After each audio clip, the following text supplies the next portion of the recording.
कहानी माँ बाप और आजकल की औलाद। गांव की पुरानी हवेली के सहन में शाम ढल रही थी। दादा जान चारपाई पर बैठे थे। इर्द गिर्द सब पोते और पोतियां जमा थे। दादाजी बच्चों को समझा रहे थे कि कोई बात नहीं, अगर माँ बाप किसी बात पर या किसी काम की वजह से डांटते हैं तो उसमें नाराज नहीं होते। इतने में बड़ी पोती ने कहा दादाजी, माँ बाप भी हर वक्त डांट डपट करते रहते हैं।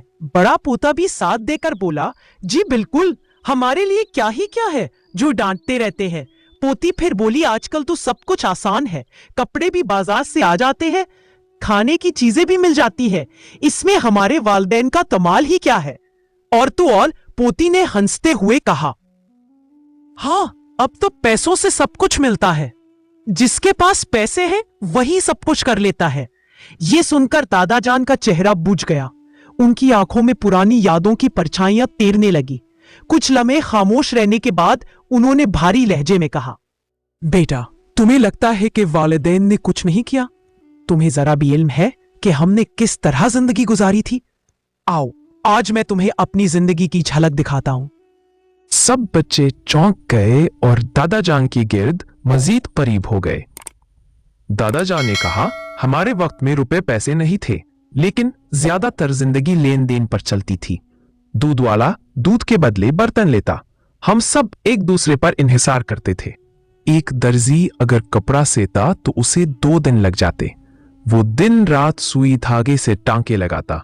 औरतें खुद ऊन काटती थीं, चरखा घुमाकर धागा बनाती थीं और फिर कपड़ा बनता था। बड़े पोते ने हैरत से कहा, दादा जान, आज तो मशीन चंद घंटों में कपड़े सी देती है।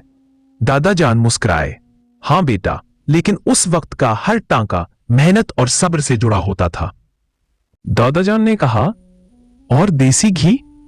वो एक दिन का काम नहीं था। औरतें कई दिनों तक दूध की बालाई अलग करके जमा करती, फिर इस बालाई को मक्खन में बदलकर आग पर पिघालती, तब जाके 1 किलो घी तैयार होता।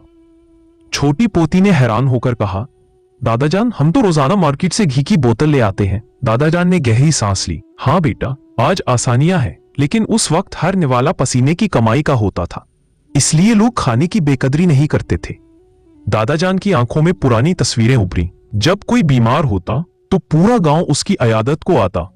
औरतें दलिया या दूध ले आती, मर्द जड़ी बूटियां ढूंढ कर लाते, हकीम इलाज करता, कोई उसके पास बैठकर दुआ पढ़ता, कोई रात को पंखा झलता। बीमार कभी अकेला नहीं रहता था। छोटे पोते ने अफसुर्दा लहजे में कहा, आज तो अस्पताल में भी किसी को पूछने नहीं जाते। दादा जान ने नम आंखों से कहा, यही तो फर्क है बेटा। उस वक्त वसाइल कम थे मगर दिल बड़े थे। दादा जान के चेहरे पर हल्की मुस्कुराहट आई, और जब किसी के घर बच्चा पैदा होता तो गांव खुशी से गूंज उठता। औरतें ढोलक बजाती, गीत गाती, मर्द दूध, अनाज और घी बतौर तोहफा लाते। 7वें दिन अकीका होता, गोश्त पूरे गांव में बांटा जाता। बड़ी पोती ने आहिस्ता कहा, हम तो बहन भाई ज्यादा होने पर नाला हो जाते हैं। दादा जान ने कहा, हमने तो औलाद को सिर्फ रहमत समझा था, चाहे बेटा हो या बेटी। उसी लम्हे बड़ा पोता जिद्दी अंदाज में बोला, दादा जान, ये सब तो पुराने वक्त की बातें हैं। आज जो कुछ भी है ये जमाने की वजह से है, वालिदैन की वजह से नहीं। यह सुनकर दादा जान का दिल भर आया। उनकी आवाज कांपने लगी, बेटा, तुम्हें लगता है यह सब खुद ब खुद आ गया? बिजली, स्कूल, दवाएं, कपड़े, ये सब तुम्हारे वालिदैन ने अपनी नींदें कुर्बान करके कमाए। उनकी आंखों से आंसू बहने लगे।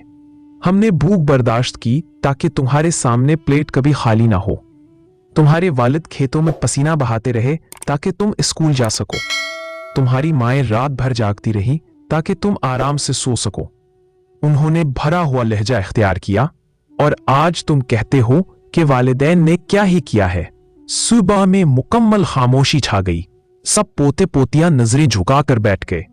छोटी पोती ने दादा जान का हाथ पकड़ लिया, दादा जान, हम गलत थे। हमने अपनी आसानियों को मामूली समझा। हमने वालिदैन की कुर्बानियों की कदर नहीं की। बड़ा पोता आंखों में आंसू लिए बोला, अब समझ आया कि असल दौलत रुपए पैसे नहीं, बल्कि मेहनत, कुर्बानी और रिश्तों की कदर है। हम अपने वालिदैन को खाली नहीं कह सकते। दादा जान ने सबके सरों पर हाथ रखा और कहा, बेटो, अगर ये बात आज तुम्हारे दिल में बैठ गई तो जिंदगी कभी अंधेरी नहीं होगी। चांदनी सहन में फैल गई। दादा जान के अल्फाज रोशनी की मानंद बच्चों के दिलों में उतर गए और पहली बार उन्होंने अपने वालिदैन को हकीकी हीरो के तौर पर देखना शुरू किया। तो दोस्तों, कैसी लगी हमारी कहानी? अगर पसंद आई हो तो लाइक करें, कमेंट्स में जरूर बताएं और हमारे चैनल को सब्सक्राइब जरूर करें। शुक्रिया।